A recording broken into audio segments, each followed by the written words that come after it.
All right, it's time for us to take a check on what's grabbing today's newspaper headlines here in France with Flo Vilmino. Hi there, Hi, Flo. Claire. And today we're starting off with some of the news we were reporting on. Strikes against the government's labour laws. They are continuing, of course. New ones planned to start today in the transport sector. The president remaining defiant, though. That's right. He gives an interview to Sud-Ouest today, which is getting a lot of attention. It's a regional paper based in Bordeaux. Now, he's in Bordeaux, actually, to inaugurate the Cité des Vins. That's the wine city, which sounds pretty exciting. But you can see what he's really talking about in this interview is the current crisis. Very defiant here. The new labor law will not be scrapped. That's the quote there in the headline of this article. This article has been shared a lot all over the press today. So according to the president, this law is really progress for France, and that's why it's not going to be scrapped. It's actually very useful for the country.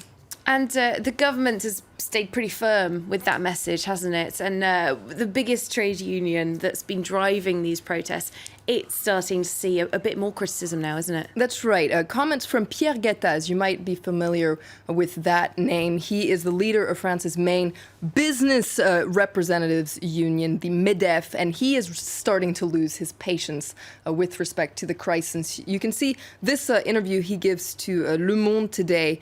Very violent words for the CGT, so the main trade union leading these protests in France. They're acting like a bunch of thugs, according to Pierre Guettaz, a bunch of terrorists. So very harsh words there. And you can see this quote here. He says, the CGT equals unemployment. And he says the leader of the CGT, Philippe Martinez, is acting like a Stalinist dictator. So you can see really losing his patience here. It must be said, though, that Philippe Martinez has reacted to this interview, saying he's considering suing Guettaz for slander. And in the same newspaper, a closer look at who Philippe Martinez actually is. That's right. He's really become the symbol of the protest movement. Let's take a look at this article in Le Monde. They say that he's the leader maximo of the protest movement, kind of a French Fidel Castro. What's interesting about Philippe Martinez is he was pretty much unknown before this crisis, and now he's really turned into the symbol here, and his strategy, his policy is very simple, according to Le Monde. It's radical opposition to the government. And as you can imagine, a lot of people don't like Philippe Martinez. Let's take a look at this cartoon in L'Opinion. L'Opinion, keep in mind, is the pro-business paper here in France. Not a huge fan of the CGT. They've depicted him here with a dunce's cap on, kind of like a bad student getting punished by the lead teacher here, which is the prime minister. And you can see the person leaving this disciplinary class here is actually the leader of another major trade union. It's a little bit complicated. This is the CFDT, the other big trade union here. It has backed this very controversial labor law. So you can see they're in opposition. And the leader of the CFDT is Laurent Berger. He's leaving this meeting here. And Philippe Martinez ignore those trying to ignore bad boys. But the bad boys are saying, look, negotiating is for teachers' pets and losers. So quite harsh words there. All right, so everyone really getting stuck in on all sides, aren't they? Things aren't perhaps as stuck as they might seem, though. The CGT has said that it's ready to talk to the government. That's right. Lots of tough talk, but it seems like things might be perhaps starting to ease a little bit, according to Les Echos, the main business paper, that says that Philippe Martinez, so the leader of the CGT once again, has started to change his tone a little bit. First of all, yesterday he held a debate with the guy that was in that cartoon, the Laurent Berger, the leader of the CFDT, and he didn't specifically call for the law to be scrapped. So those are words that he's been saying for weeks now, but he didn't mention it in that interview. So Les Echos says that is very symbolic. Could he be easing up a little bit? Well, if he isn't, François Hollande is, according to Le Figaro, the right-wing paper. It says that Hollande is trying to put out the fire. How? Well, essentially by handing out cash. He's signing checks left, right, and center to essentially buy the peace. And Le Figaro, as you can imagine, the main right-wing paper,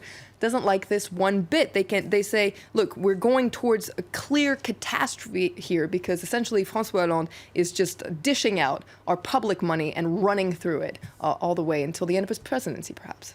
All right, so that's all the sort of political side, the various trade union actors involved. What about the rest of us, the people who aren't going to be able to get our trains? And I don't know, what else might happen over the next few weeks? One of the newspapers has been looking into that. That's right. La Croix takes a closer look at what this means for France in almost a philosophical way. It does also tell you what's the deal with the trains, and exactly, the planes, etc.